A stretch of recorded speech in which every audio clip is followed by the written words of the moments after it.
I go for refuge and am enlightened to the Buddha, the Dharma, the Sangha. By my accumulations of practice of giving and so forth, may I become a Buddha to benefit all sentient beings. I go for refuge and am enlightened to the Buddha, the Dharma, the Sangha. By my accumulations of practice of giving and so forth, may I become a Buddha to benefit all sentient beings. I go for refuge and am enlightened to the Buddha, the Dharma, the Sangha.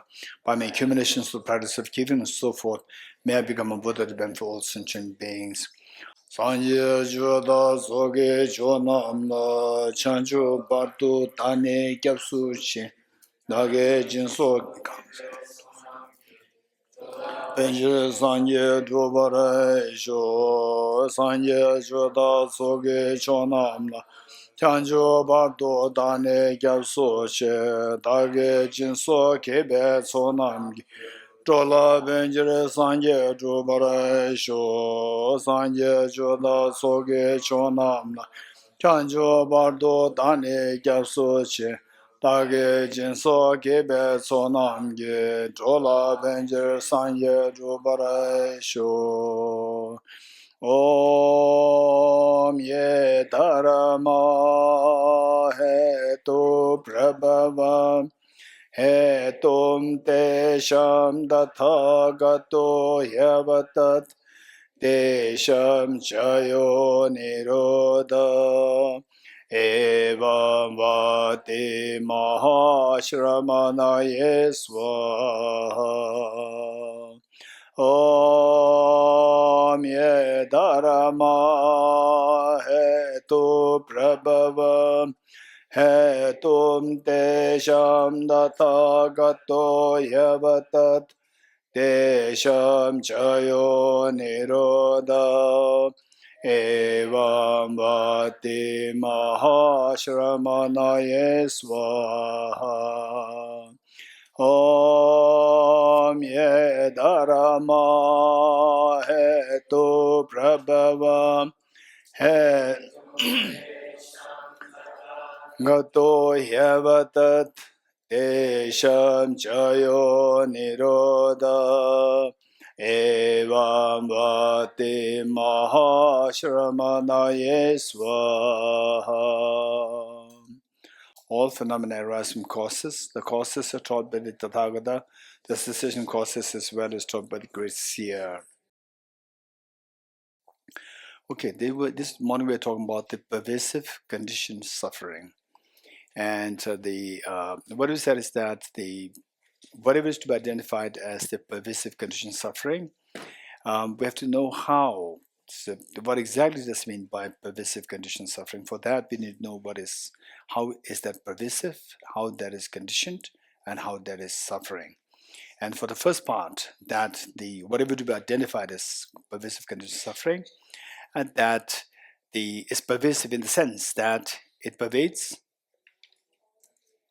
in all three realms.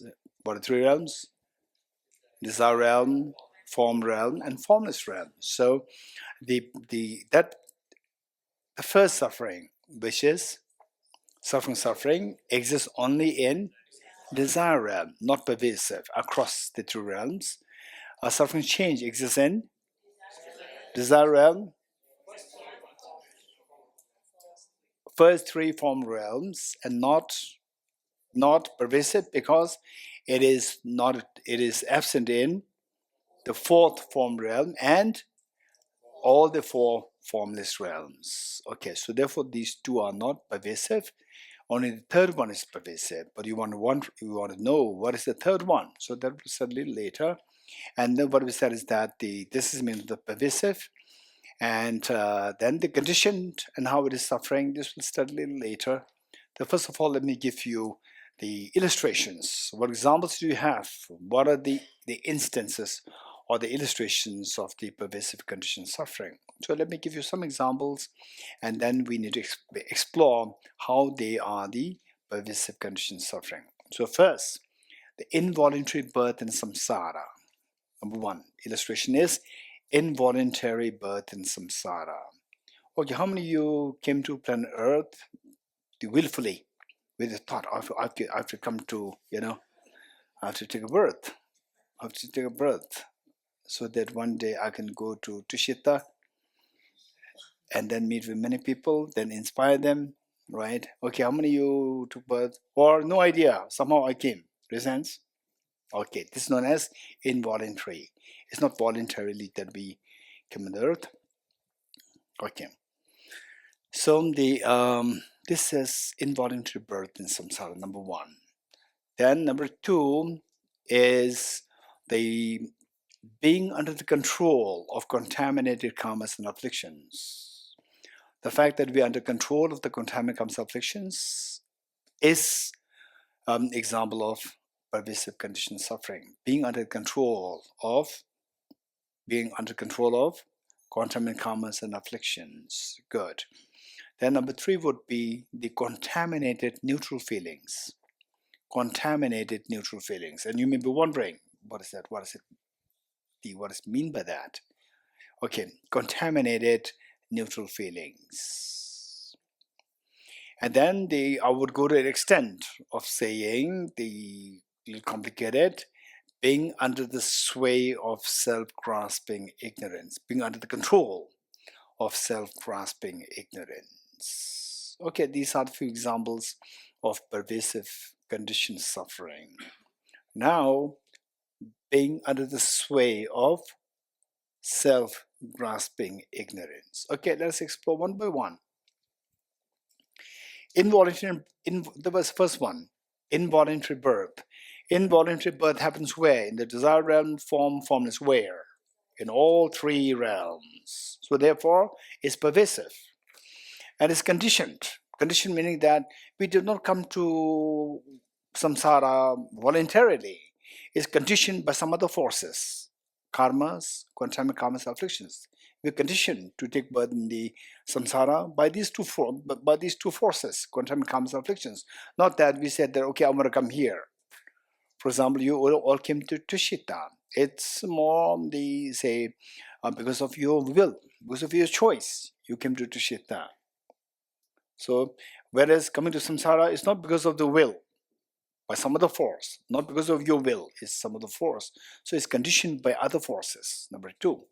And number three is suffering. The moment we take birth in samsara, what happens? We have the aggregates, physical body.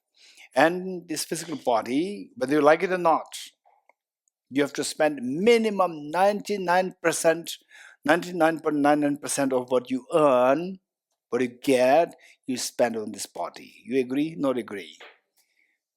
The food that you eat, the house that you live in, the cars that you drive, or the aeroplanes, the flights, the tickets you buy, and the aircon that you use, and in the cold heating system that you use, and what? And the litigation cases, hiring the lawyers for what? That my property is taken away by this person, or my property for what? For my shelter, for my money, for what? For my, for later security. Is almost like 80-100% of what we do is just for this body. Just see that how many of you, tell me, how many of you sometimes feel, so why do I have to eat? It's very boring to eat every time. Every day, breakfast, lunch, dinner, it's very boring in this sense. Once in a while, may not be every day, but once in a while you feel this very boring, right? Okay, so but we have to do that to survive, to make this body survive. It's for the body. So we see that 99, if not 100%, 99.99% of is to be spent for this body, just for survival of this body. If we don't eat anything, and those people who didn't raise hands, oh no, what is he talking? This is a fun. Cheesecake is a fun, and then he's now depriving us of the cheesecake. Okay, so this fun that you get out of taking cheesecake, the fun that you get, if the unit of the joy that you get is X, unit is less than 1, then if you say skillfully, if you're able to say retrieve the treasure of the joy from within, if you're able to retrieve that from within, then say one unit out of eating cheesecake, you multiply that by 1,000 times infinity. This is what you can get. And some of you may feel that, wow, this is just a fairy tale. And some of you may feel that, wow, this is amazing. If it really happens, that will be very good. Then I don't have to really chase after cheesecake. Right? Cheesecake, Mozart, and what else? Momos. Right? I don't have to chase after these things. Right? Then so that's amazing. So, and some of us may feel that then the life will be so boring. So one time, perhaps it was like 40 years ago, when Buddhism first started to travel to the West, particularly to America, hippie eras.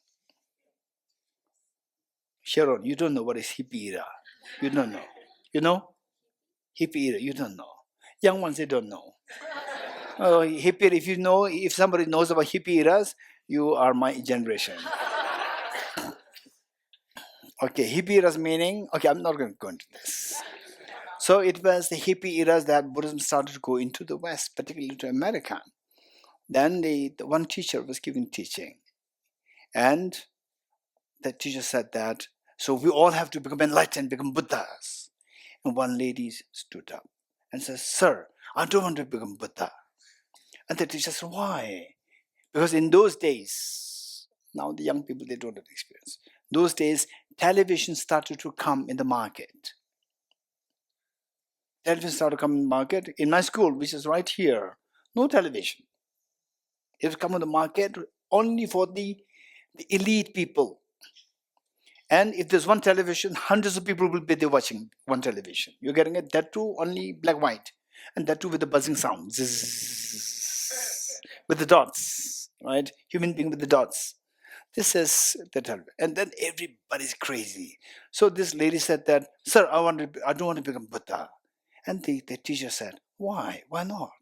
And she said, if I become Buddha, I cannot watch television. Which means that that lady's perception of the television, this perception of joy, happiness that we're seeking, is something to do with the television, the fun of the television, the fun of the cheesecake. So this is, tell me, now, if somebody says that, oh, if the lady is alive today, if you remove her television set from the house and put it with the old one, which she was crazy about 40 years ago, will she be happy? She said, no way. You getting it? Now, the thing is that television set per se is not giving the joy. If that was giving joy that day, she should be getting the same joy after 40 years. But she's not getting it. She's feeling frustrated. She's feeling angry over this. So television set per se is not about giving her the joy. But where is this joy coming from? That television set serves as a trigger for the joy from inside. The treasure is inside. Treasure is inside, that is retrieved. The treasure, a part of that is just 0.0001 is retrieved from inside with the encounter of the buzzing sound television set.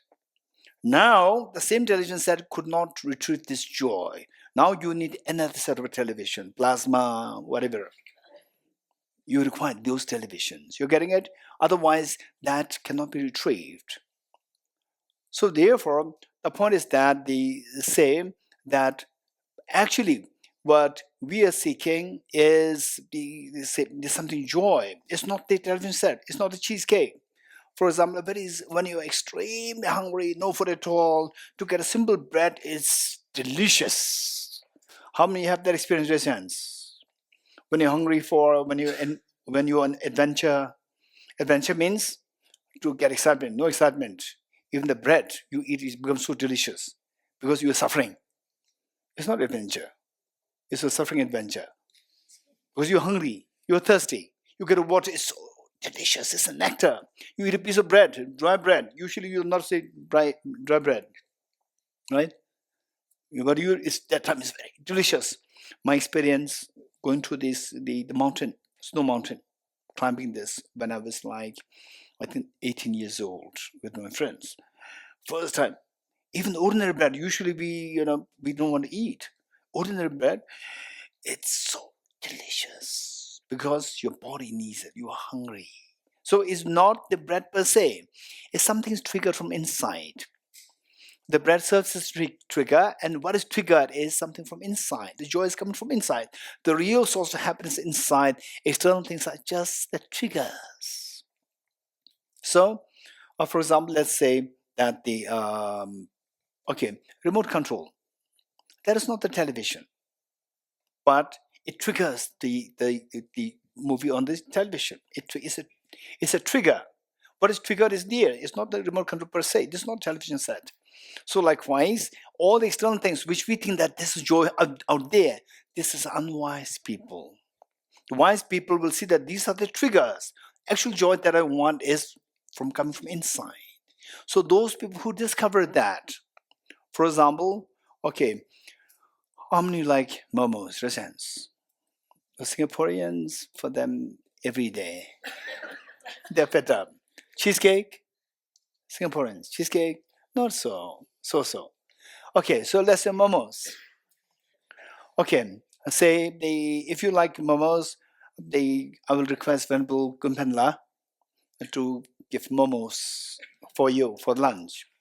And then say whole one big tray with the 100 pieces for you.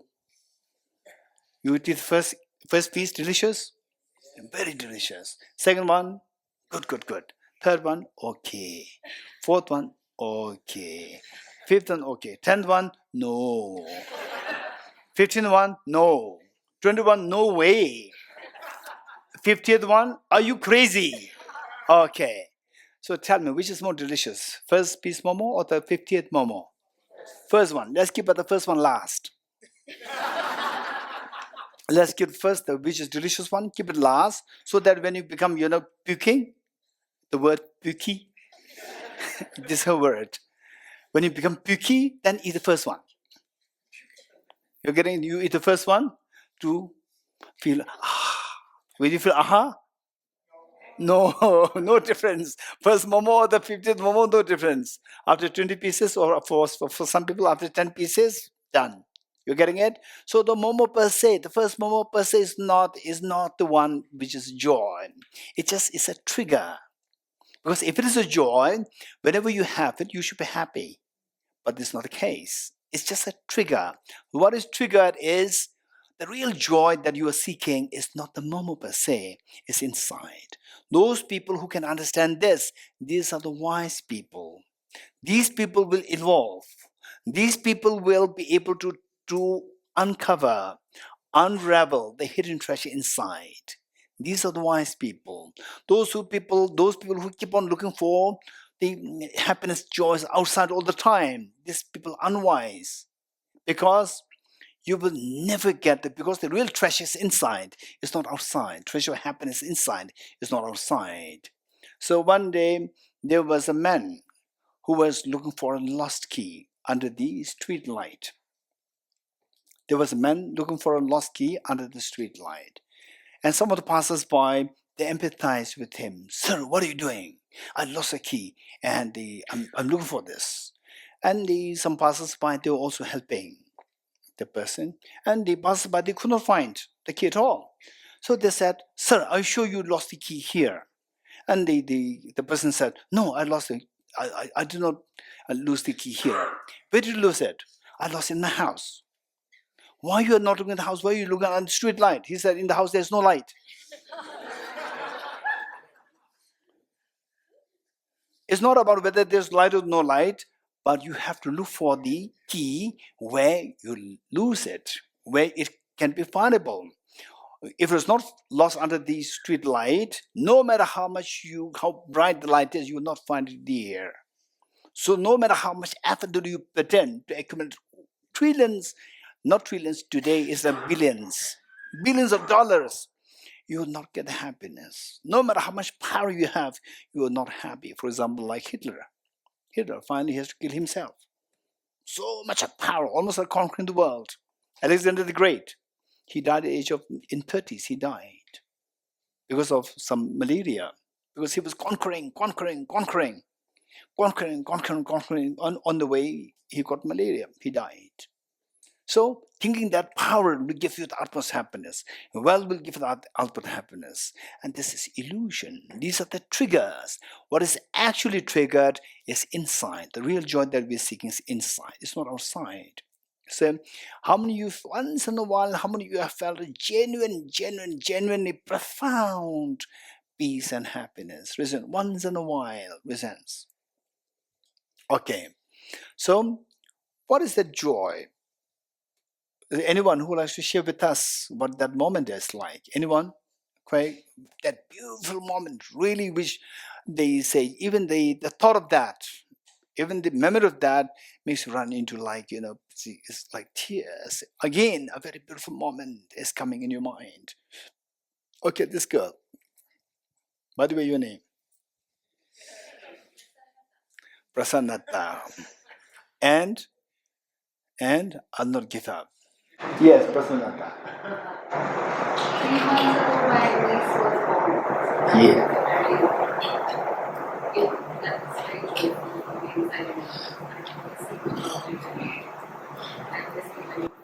Wonderful. Anyone else over there? A moment of to be really grateful.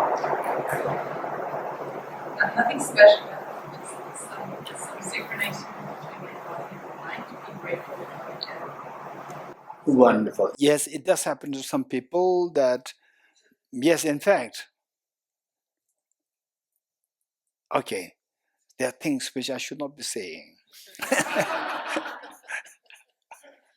Shall I say this? If Sharon says yes, I'll say this. Yes? Okay.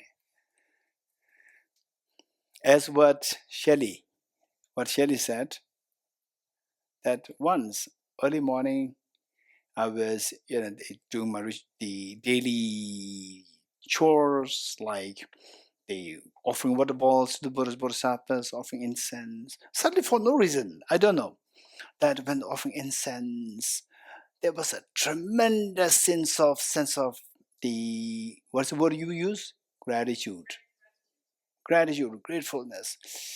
I'm so glad there's nobody telling me, Dorji, hey, there's a dish to wash.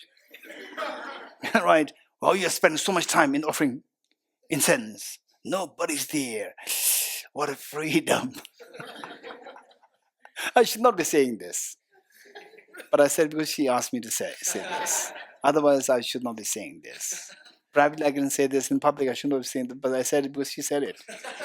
Yeah. Okay. So this was what kept up sudden for no reason. Because I've been encountering so many issues with the people, meeting people, and people complaining about husband, people complaining about wife, people complaining about children, people complaining about this, that, and so forth. And then I felt, wow, what a freedom. How grateful I am that nobody's telling me, Dorji, there's dish there, there's laundry there, you have to go to buy milk. Nobody's telling me. What a bliss. Wow, amazing. Okay, so what are we talking? We're talking about pervasive conditioned suffering. Okay, now the next point is that the how. Okay, but what was what Shelley said? Yes, we really need to think of this. All of us, not only Shelley, not only me, all of us, we need to think about this, because sometimes we are not grateful to what we have. We worry about what we don't have. This is the issue. We're not grateful for what we have. We don't appreciate what we have. You only feel sorry, pity on yourself for what you not have. This is a disaster. This is a self-imprisonment. We imprison ourselves in your own mind. Your mind imprisons yourself.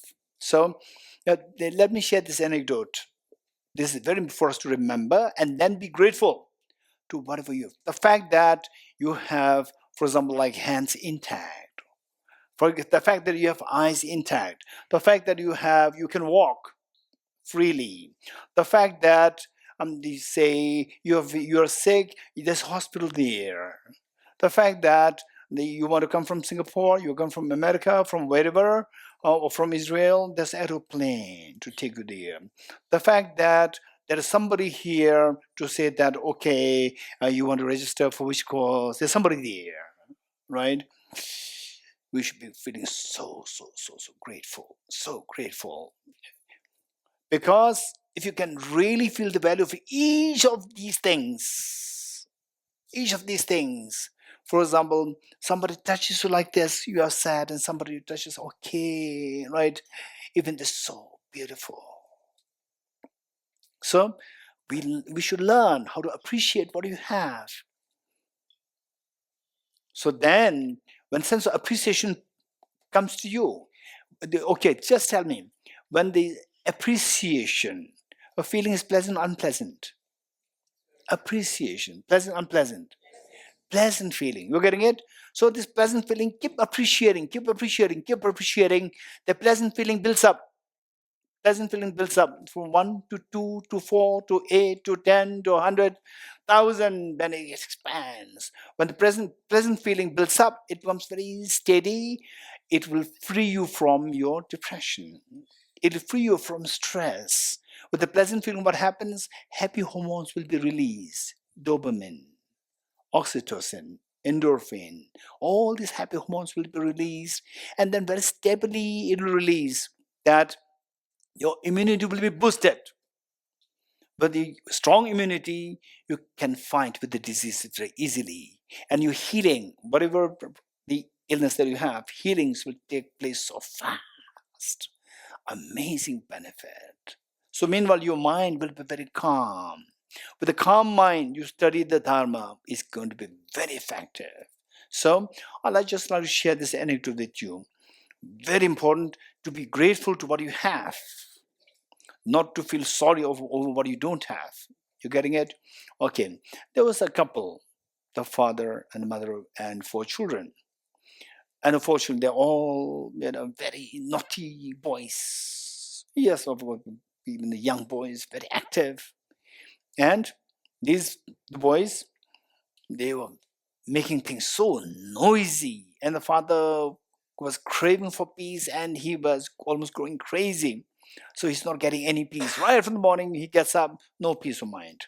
So he was, he's expressing say, unhappiness to his friends. And the friends suggest that you have to seek advice of a guru.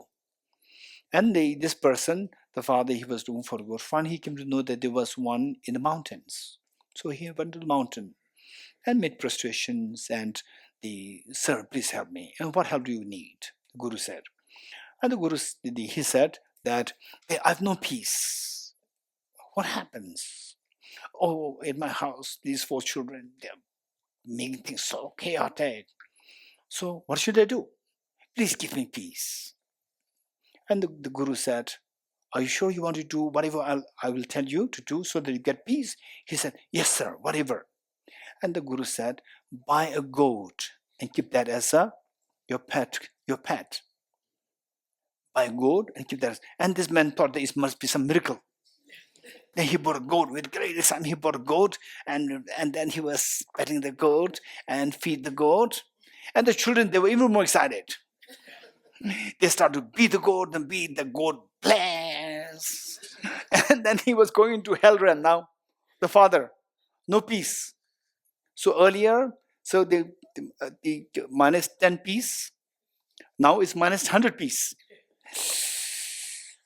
He was really going crazy. So he went to the guru. Guru, I'm not getting peace. Guru said, what did I do? I did not do anything. He said, no, I came here for peace. Are you sure you want peace? He said, yes, sir. You want to do whatever I tell you?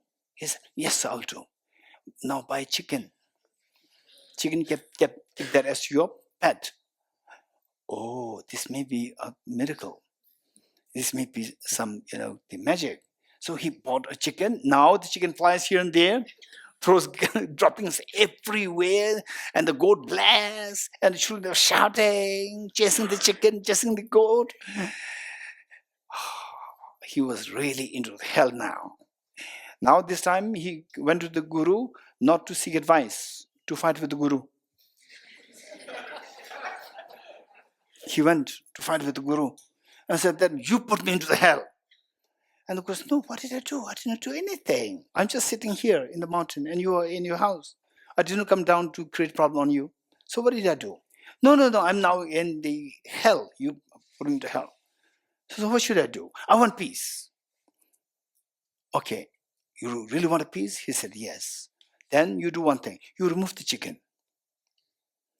Then he went. He removed the chicken, and the 4 boys, they become so bored. No chicken to beat. And boys are relatively more at ease, calm, less shouting. The men started to feel the peace. Finally, I got the peace. So he went to the Guru. And thank him. Thank you so much. Now I could feel the peace. Guru said, I did not do anything.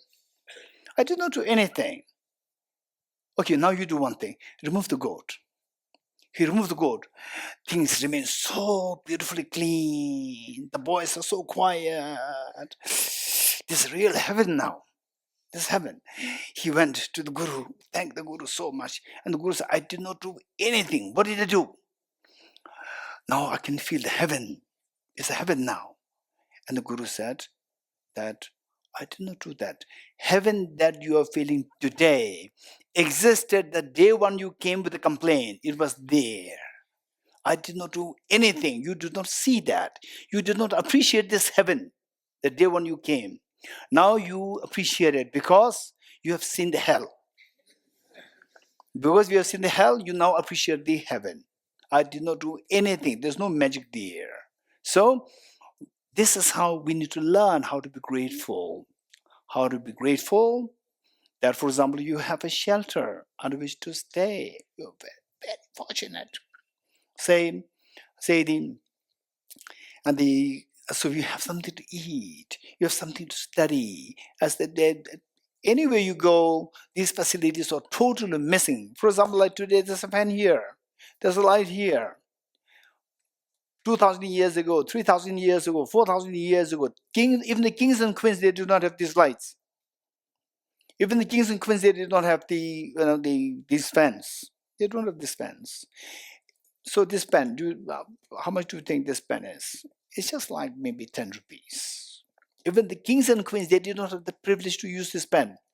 If they did have this pen, that will go into this treasure house. It's a treasure. You know why? Because they have to use the quills, the feathers to write things. And they have to keep on putting in the inkpot, and the writing is totally uneven. They did not have this privilege, and we are privileged. Why? Because of the hands of so many people. So think of these things which you should be feeling grateful for. And then when you feel grateful, then the joys keep building up. Pleasant feelings keep building up. This is so important for us to remember. So before you complain, think of the other side, the good things that you have. Then you will feel grateful, you are happy. Okay, this is one thing. Okay, so we're talking about some examples of the pervasive conditioned suffering. Number 1, involuntary birth in samsara. Number 2, being under control of quantum karmas and afflictions. Then the contaminated neutral feelings. And then being under the control of self-grasping ignorance. Okay, so we give these examples. The first one, let's say that the first one, involuntary birth in samsara, is pervasive. How is it pervasive? Because it exists in all the three realms. Perfect. It's pervasive because of that. Then the next, it is conditioned. Conditioned meaning that we are decided by what we are now. You are a male, you are a female, you are this, you are that, whatever. You have good health, bad health, this, that, all decided by your contaminant karma. So they were dictated. We are under the control because we involuntary birth there, that decides. So therefore we are conditioned by the birth. Then suffering. Say, what sufferings do you have? Health issues because of the birth. If not born, no health issues. and mental problems or whatever, all these problems, family issues, properties, this are all because of the birth. So is we are under this condition by this birth, we go through these problems. And so in a way, involved birth, that is like the mastermind of our suffering. Mastermind. For example, let's say that what happened was that it was anybody who remembers the terrorist attack in Mumbai. Which year was that? 2008. 2008? Okay. So the 2008 or 9, I don't remember too well. 8. So what happened was that terrorist attack happened, and then after a few years, the boy who was arrested, name? Kasab. The boy by the name Kasab, he was just, I think, about 21 years old. And he was executed after a few years. He was executed. And he was executed the next day. In the newspaper, it said that people are dancing in the street. Okay. So why people dancing in the street? Because they are very happy that the terrorist is removed. But the people who are actually taking the responsibility to track down the terrorists, these people, are they happy? They're not happy, because this Kasab, he is just a tool. The brain is hiding. You getting it? He's a tool. He's a tool. The brain is hiding. As long as the brain is not tracked down, the tool Kasab, next 10 Kasabs will be produced. 100 Kasabs will be produced. You're getting it? Those people who are unwise, who are like small children, they're very happy dancing in the street. But who are really taking care of the whole nation to track down the terrorists, they are still not happy. They're tracking down, where's the mastermind? You getting it? Okay, who's worst? Kasab or the mastermind behind Kasab? Who's worst?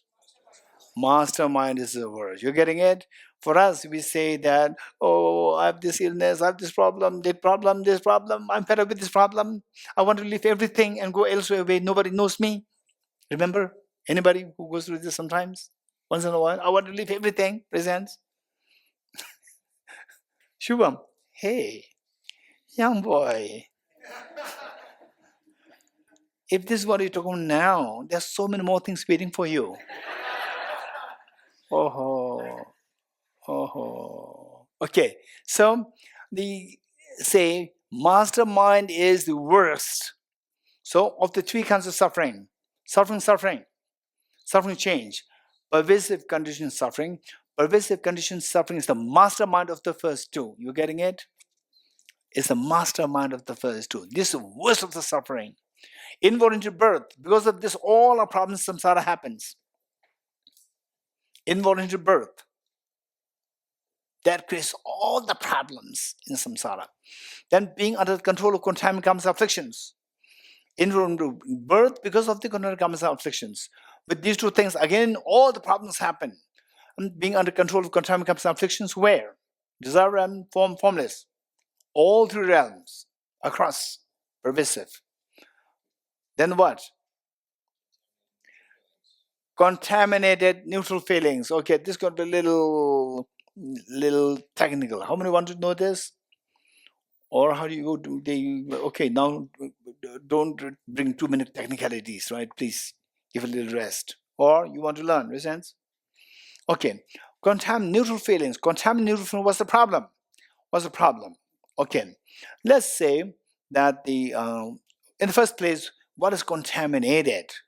Neutral feelings. Okay, how many are very happy now? How many you are neutral now? Neutral now? Neutral. Yes, we are neutral. Okay, right. So it's cozy here. Neutral. Okay, fine. Neutral. Okay. So let's say the into dream also. Sometimes you're very happy, sometimes very unhappy, sometimes you're neutral. You agree? Okay, in the dream, say, I'm saying, for example, you meet your, say, the best of the friends from your school days. You're very happy in the dream. And you meet your very complicated boss in the dream. Sharon, you have a complicated boss? No? You had. Okay, so imagine that you meet with a very complicated boss in the dream, very unhappy. And then another unknown person just passing by, neutral. You getting it? Okay. So the neutral person passing by, what's your feeling? Disturbed? Happy or neutral? Neutral. So neutral by seeing the neutral person passing by. So this neutral person, is it a real neutral person or no person? It's a dream. It's not a real person. It's a dream. So that is your ignorance, seeing the neutral person, the dream neutral person as a real person. That is our ignorance. So this neutral feeling is accompanied by the ignorance. Ignorance is contamination. So in neutral feeling, when contaminated by the ignorance, it becomes contaminated neutral feelings. So with the contaminated neutral feelings, when you have neutral feelings, that is the foundation for you to feel agitated or excited. You're getting it? With the neutral feelings, which means the contaminated neutral feelings, ignorance, neutral feelings tainted by the ignorance is the foundation for you to give rise to anytime when something good happens, this neutral feeling change into excitement. When the undesirable things happens, the neutral feeling change into frustration. You're getting it? So the neutral feeling is the foundation for your agitation and excitement. Agitation meaning anger. Excitement meaning attachment. Attachment, anger, what are they? They are the involuntary pull and push. Involuntary pull and push is good or bad? Involuntary pull and push is good or bad? Is very bad. Involuntary pull and push, very bad. So involuntary pull and push is suffering or happiness? Is suffering. You're getting it? So therefore attachment is involuntary pull. Aversion is anger is involuntary push. You said which is bad. So attachment and anger both are bad because these involve involuntariness. Involuntary pull and push. So yes. So the contaminated neutral feelings are staying tainted by ignorance. Is that ignorance the cognitive obscurations? Okay, good question. So that ignorance is not cognitive, is still effective because the ignorance per se, self-grasping ignorance, falls under the afflictive obscurations. Okay, so with this, what I'm saying is that involuntary neutral feeling is the contaminated neutral feeling. Contaminated neutral feeling is pervasive conditioned suffering because it exists, it pervades in all three realms. In all three realms, contaminated neutral feeling exists and conditioned because that neutral feeling is that contaminated neutral feeling is the basic foundation for to give rise to all the other involuntary pull and push, attachment, aversion. They are triggered by this contaminated neutral feeling. Okay, and they're suffering because that is the foundation. That is the mastermind. That is the foundation, the basis for all the other sufferings. Okay, so what else?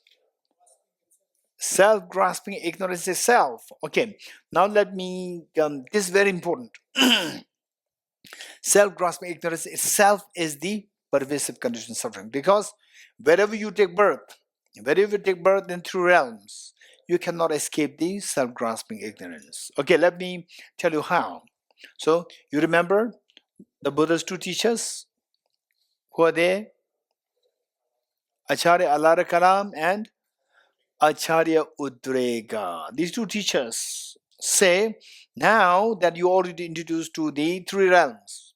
What are the three realms? Desire realm, form realm, formless realm. Within formless realm, how many are there? What are they? Infinite space, infinite consciousness, vacuity, and peak of existence. Very good. Four are there. Now that you know this, the earlier story, the Buddha biography, which I shared with you, become even more clear now because your knowledge is better. Same. The first teacher of Prince Siddhartha, Acharya Alarakalam, his level of the spiritual realization, his level of the meditative concentration, meditative realization is that of the vacuity. Vacuity is what? Where? Desire, formless. Formless, very high level formless, vacuity. He already reached that level. And Prince Siddhartha, he reached the same level as the teacher very quickly. Asked for more teachings. And the teacher said, no, you got everything. So the Prince Siddhartha said, no, I came here for the solution, to help all the beings. Still, I didn't get the solution. He left and sought the second teacher, helped the second teacher, Acharya Udrega. The Acharya Udrega reached the last one. What's the last one? Peak of existence. The peak of existence. He reached that level. So beyond this, in the mundane sense, there's nothing more. That's the highest level. And Prince Siddhartha reached the same level. Because that level, although it's the highest, it is within samsara. And they think it's not samsara. You're getting it? This is the problem. They think that this is enlightenment. But Prince Siddhartha, reaching the same level very quickly, asked for more teachings. And the teacher said, no, you got everything. So Prince Siddhartha said that, okay, no, I came here to look for the solution to all the beings, and still I didn't get the solution. Experientially, he's saying that. So therefore he left, and then finally he found the wisdom of emptiness, which transcends the peak of existence, which transcends samsara. He found that, and then that's the end. Then he practiced this, and he became enlightened. Okay, so the question is, what is the question to be trying to deal with? How is self-grasping ignorance pervasive condition suffering? So in other words, why these two teachers, they were still not liberated? Because no matter what meditation that you do, single point meditation you do, however refined they are, today if these two teachers are alive today, no doubt the whole world we see them as Buddhas. They're not Buddhas because they did not realize emptiness. It's because of this that the Buddha, they say, left the two teachers and look for, they say, to sought the wisdom emptiness. So therefore, today, majority of the people will follow it. Today we have the mindfulness meditation. People are crazy after this. It's very good meditation, but this is not the ultimate answer. Let's not forget it. Why? Look at the Buddha story. Buddha story will tell us. His two teachers, today if they exist on planet Earth, they will be seen as the best of the highest level of the teachers. But the Prince Siddhartha was not happy. Why not happy? That we have to keep in mind. Not because that this is following that different tradition, I'm following tradition. No, it's not about tradition. It's about the well-being. You're getting it? Your well-being. So having said this, then he looked for the alternate path and he discovered the wisdom of emptiness. Okay, now why these two teachers, despite their very high level meditative concentration, the Buddha was not happy? Because they are still in samsara. Because they are still not liberated from samsara. They're not liberated from samsara. Why? They still have the self-grasping ignorance. They still have the self-grasping ignorance. You're getting it? Okay. So, self-grasping ignorance, then what's the problem? Self-grasping ignorance, what's the problem? How do you say this is samsara? Let me give the example. Okay. By the way, what do you understand by suffering? Samsara means suffering. What is suffering? What do you mean by suffering? Anyone? Very quick. Anyone? Lack of happiness, lack of freedom, Not satisfied. not satisfied, pain, huh? Unease. Hey, should give chance to others. He said a choice. Yes. Frustration. We are the cause of suffering. We are the cause of suffering. What is that? Frustration that we are the cause of suffering.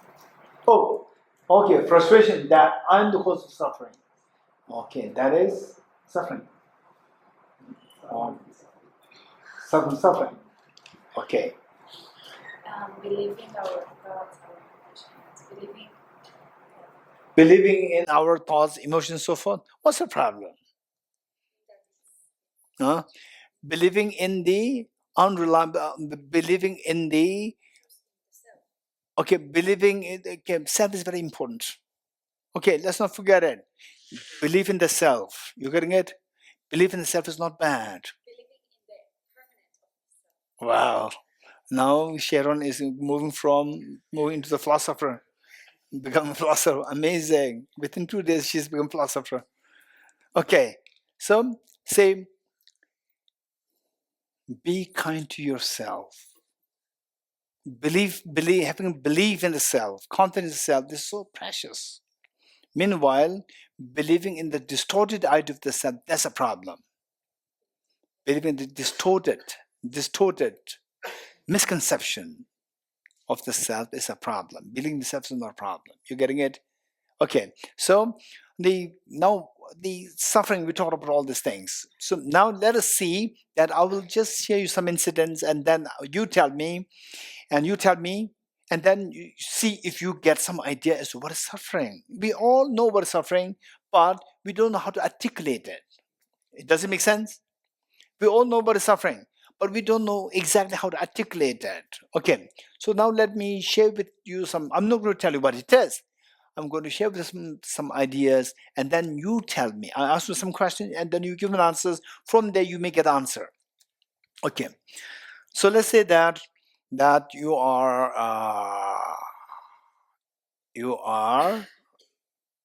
fast asleep,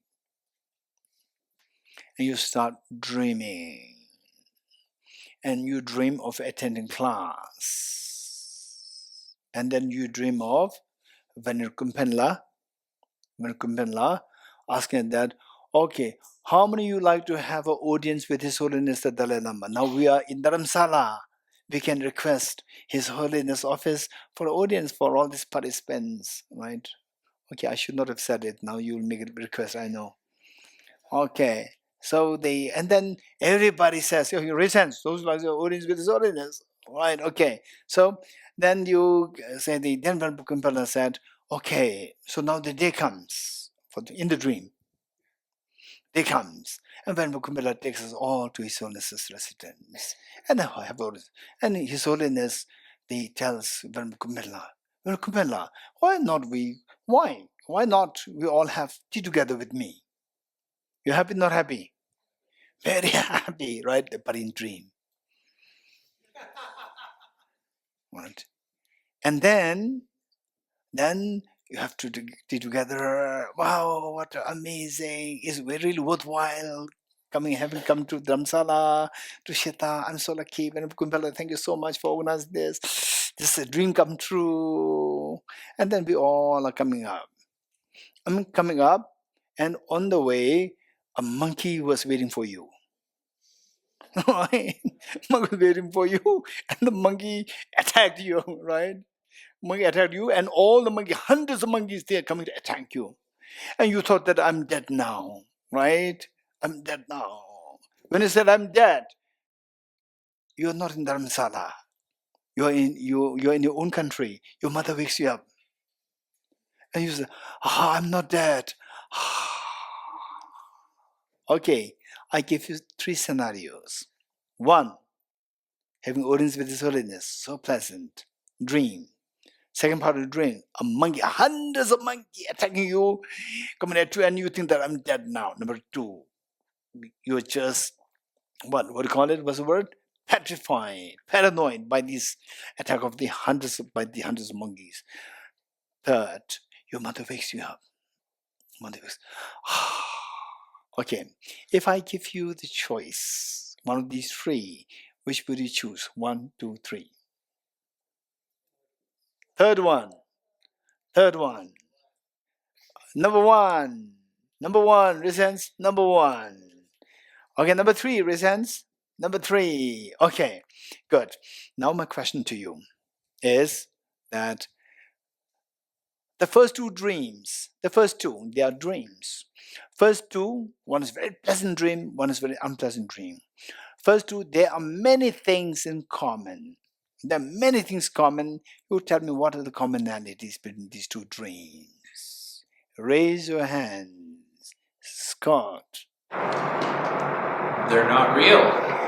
They are both are not real. This is commonality. Very good. There are many commonalities. Raise your hands. Your name?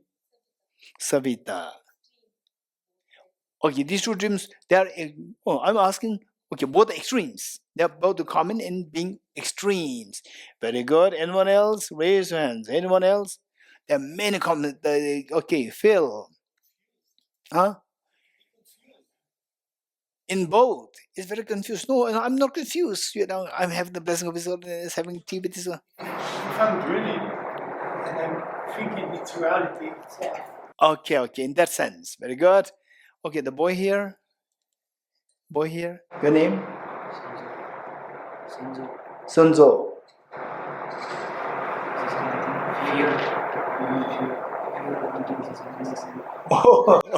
Okay. Okay. So then I have to make a request to Venerable Kumpela to take Sunzo to His Holiness. Because, usually people, His Holiness is very, very big, a great celebrity, and people, when they have the first meeting, there's a nervousness there, there's a fear there. The moment you sit there, be very careful, right? His Holiness will not start a talk. He will talk. And people, they are carried away by the talk. They forgot that you are in front of His Holiness, right? His Holiness is, Trump will not make you talk. Trump will make you listen. His Holiness will not listen. His Holiness will not talk. He'll listen to you. And you are carried away, you start talking, your time is over. You came there to seek advice from His Holiness. You didn't get advice from His Holiness. Because you're talking, His Holiness doesn't interrupt you. You're getting it? And then why you feel so comfortable talking? Because your fear dissolves. Your nervousness dissolves. You could feel the love and affection. This is what happens to many people. There was one gentleman who came to my office, Delhi. Lucky, he came to me first, before having the audience with His Holiness. So he said that, Geshe-la, I will have audience with His Holiness, and I'm going to see the advice from His Holiness about how to run the center and so forth. I said, fine. And then I said, what advice you want? Then he was giving a lengthy lecture, 15-20 minutes lecture. I said that you will never get advice from His Holiness because you are talking all the time. And His Holiness never says stop. Trump will say stop. His Holiness never says stop. His Holiness, and then secretary will come. Your time is over, sir. You will get out. So I said that don't talk much. You're not going to brief His Holiness. You're not going there to advise His Holiness. You're going there to seek advice from His Holiness. You should learn how to listen, right? But if you brief very briefly, 2 minutes, brief, and then listen to the advice. You don't have much time. There are millions of people waiting to get audience with His Holiness. You can't have like 1 hour, 2 hour, 3 hour whole day with His Holiness. You can't have. So this is what I'm saying. So people, when they go there, instantly their nervousness dissolves because they feel the affection of His Holiness. It's so beautiful. Okay, so yes, over there, Ajala name, Samala. Yes. What are the commonalities between these first two dreams? In both cases, strong emotions arise. Strong emotion of attachment or affection, excitement, and strong emotion of fear arose. Very good. Anyone else? There are many commonalities. Many commonalities. Vincent. Yes.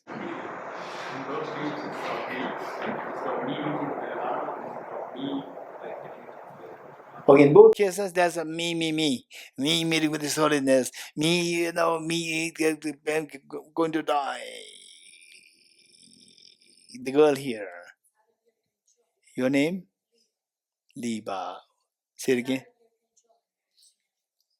again.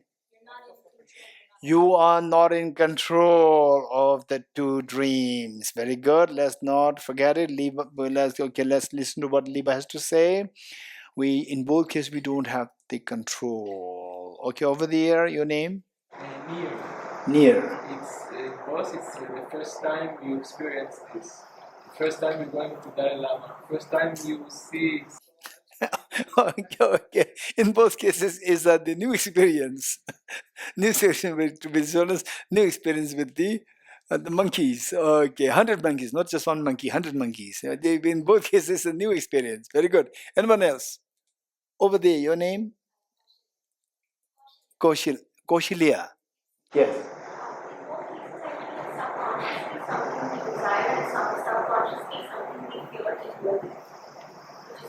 Okay, so in both cases, there is something happening subconsciously. One is desire, one is fear. Okay, there's something happening subconsciously. Very good. Anyone else? Yes.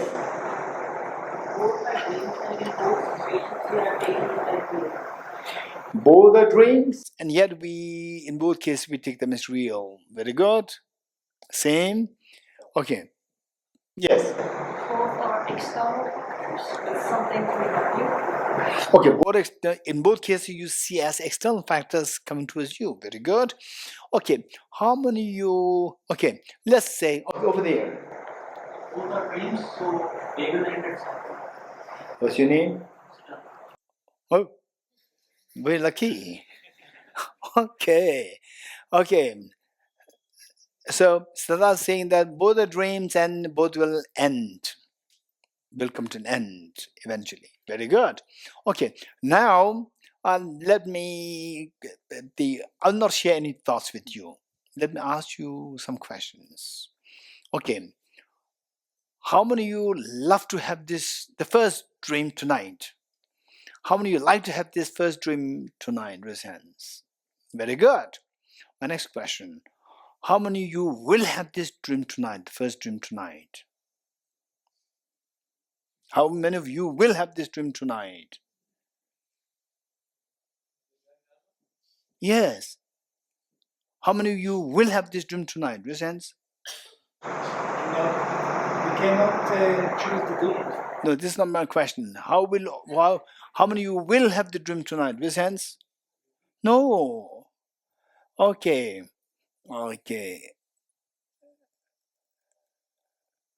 Let me ask this girl. Why you are not going to have this dream tonight? Why? Very good. Did you hear? What's your name? Shilat. Did you all hear what Sheila said? I don't have the freedom to choose the dream. How many agree with Sheila? Raise hands. We all agree. I don't have the freedom to choose the dream. So, don't have the freedom meaning lack of freedom. Lack of freedom. Okay, we talk about freedom of speech, freedom of thought, freedom of movement, and so forth. We all like to have freedom. We don't want to have the lack of freedom. What is lack of freedom? Lack of freedom is misery. Misery is samsara. You agree? You agree? So, if you are dictated by, if you are conditioned by some other force, you don't have the freedom. If you are dictated by some other force, conditioned by some other force, pervasive conditioned suffering. If you're conditioned by some other force, you don't have freedom. Lack of freedom is suffering samsara. So, therefore, whosoever steals your freedom, that's a mastermind of your miseries. Who steals your freedom is a self. This dream is a problem. Dream. The fact is a dream, you have lost your freedom. In rare cases, you have what is known as lucid dream. In rare cases, you have what is known as REM sleep, where you are aware of your dreaming. But 99% of our dreams, we are not aware to be dreaming. You getting it? So that there's a loss of freedom. So, loss of freedom means misery. Misery is samsara. So, that the fact that we're in the dream, and in the dream, however pleasant the dream is, you don't have the freedom to choose that dream. Unpleasant dream, of course we don't want it. Of course we don't want it. That's suffering. That is suffering. And the pleasant dream, that is suffering change. Because we don't have the control to choose that. We don't have the control to choose that.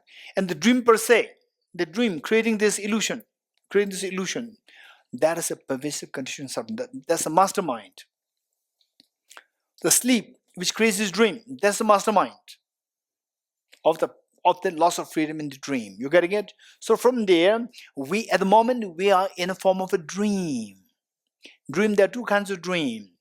One is conventional dream, and the other one is unconventional dream. What is conventional dream? We go to sleep, we get up every day. From the conventional dream, we get up every day. But from the unconventional dream, we do not get up since time immemorial till today. We never got up from this unconventional dream, seeing things as 100% objective real, seeing things as not like a dream. We never woken up from this. Okay, is there anybody who is woken up from this unconventional dream? A sense? You're woken up? You woken up? Okay, how many of you woken up? If you're not woken up 100%, if you're woken up 100%, you will not come to this class. If you still come to this class, you come here to check on me, how he's teaching, right? Whether he's teaching stupid or he is teaching something meaningful, you come to check on me. Otherwise, you will not come to this class if you're already woken up. So the point is that self-grasping ignorance is the one, ignorance, the sleep, which creates the dream of the conventional world. And then we are trapped there. We're trapped there. That is a pervasive conditioned suffering. So of the three sufferings, pervasive conditioned suffering is the mastermind of the first two. The fact that you are in the dream. For the fact that you're in the dream, then the pleasant dreams happens, unpleasant dreams happens, neutral dreams happen. You getting it? So the dream, in all these dreams, the one thing common is that there's no freedom to choose. Lack of freedom is always there. Lack of freedom is suffering. That is samsara. So the pleasant dream is suffering of change. Unpleasant dream is suffering of suffering. And the neutral dream is pervasive conditioned suffering. You getting it? And the one who creates this dream, this sleep, that is some actual mastermind, self-grasping ignorance. Self-grasping ignorance, this is the mastermind of all these dreams. Now, what is the next question? How do you know that everything is like a dream? How do you know that everything is like a dream? This next question. You getting it? Okay, we stop here. Tage tuje shage riso chon shenge mito dege ponjomba serge lumbo tabo jebe ko shage gebo kyola cha se lo oh mone mone Mahamona Yeswaha Om Muni Muni Mahamona Yeswaha Om Muni Muni Mahamona Yeswaha Om Muni Muni Mahamona Yeswaha Om Muni Muni Mahamona Yeswaha Om Muni Muni Mahamona Yeswaha